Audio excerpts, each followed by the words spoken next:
지오릿 에너지 가지고 계시다고 하세요. 네. 14,000원이 매수가고요. 비중 20% 담고 14,000원? 계십니다. 네. 맞아요. 지금 거의 50% 가까이 손실을 보고 계신 구간이죠. 이 종목이 올해 초만 해도 굉장히 크게 급등을 했던 종목이잖아요. 21,000원까지 찍고 좀 계속해서 하락하고 있는 구간이고 시청자님께서도 14,000원대에 그래도 좀 바닥을 확인하시면서 좀 매수를 하셨던 것 같은데 다시 한번 그 부분이 꼭지점이 되면서 계속해서 좀 흘러내리고 있는 상황입니다. 오늘까지도 좀 계속해서 좀 급락이 나오는 상황이에요. 7% 하락을 했고 7,310원에 거래를 마쳤습니다. 이제 손실을 더 이상 키워서는 안 될 것 같은데 지금에서라도 좀 빨리 대응을 해봐야 될 것 같아요. 이사님, 지오릿 에너지 비중 20%인데 대응할 수 있는 방법 좀 있을까요? 일단은 저는 사실 교체매 쪽으로 좀 말씀을 좀 드리고 싶은데, 왜냐하면 이게 사실 지난 이제 3월 달부터 시작해서 급등은 나왔던 종목이잖아요. 시세가 굉장히 많이 나왔었는데 이 당시에 뭐 여러 가지가 있었지만 리튬 추출 기술을 갖고 있는 기업들에 대한 어떤 지분 인수라든지 이런 부분들이 사실 급등을 연출했습니다.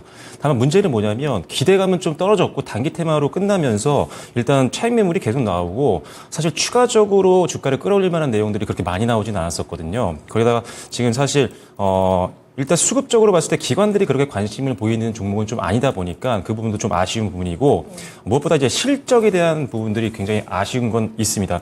물론 올해 같은 경우 이제 상반기만 보면 순이익은 흑자 전환에 성공을 했습니다. 하지만 일단 영업이익 자체가 지금 계속적으로 적자 기조가 유지가 되고 있는 상황이기 때문에 실적보다는 좀 단기적으로는 테마에 좀 집중을 하시는 게 좀 필요할 것 같고요.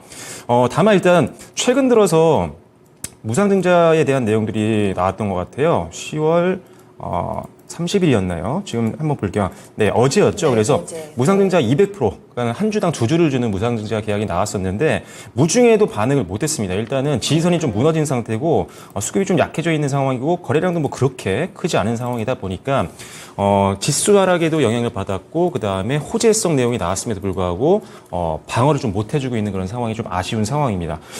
다만 일단은 권리락이 이제 어떻게 보면은 11월 13일이 되고요. 그 다음에 12월 8일경이 이제 신규 이제 무상증자를 했으니까 신주가 들어오는 날이라고 생각을 하시면 됩니다. 항상 이게 반등은 나올 수 있지만 신주 상장의 이전에 보통 이제 차익 매물이 나오는 경우가 많거든요. 그래서 일단은 신주 상장일 이전에는 분명히 매도를 하고 신주 상장 이후에 재매수를 고려하는 게 분명히 필요하다는 거는 반드시 기억을 하시면 좋을 것 같습니다. 보통 신주 상장 이전에 물량 부담 때문에 오버행 이슈가 있기 때문에 물량 부담으로 빠지는 경우가 많거든요. 그래서 위험을 피하자라는 거지 뭐 그때 무조건 팔아야 된다 이건 아닙니다. 그래서 일단 파셨다가 다시 신주 상장 이후의 변동성이 별로 없구나라는 게 눈으로 확인이 되면 그때 한번 뭐 재매수를 고려하셔도 되겠지만 일단 지금 기준에서는 사실 손절가도 짧게 잡아드릴 수밖에 없습니다. 왜냐하면 지금 바로 밑에 다행히 지난 뭐 7월 달, 8월 달 저점 부근에서 일단은 매물대가 받쳐주고 있긴 해요. 근데 요게 약간 무너지긴 했는데 아직 매물대 하단 부근은 무너지지 않았습니다. 그래서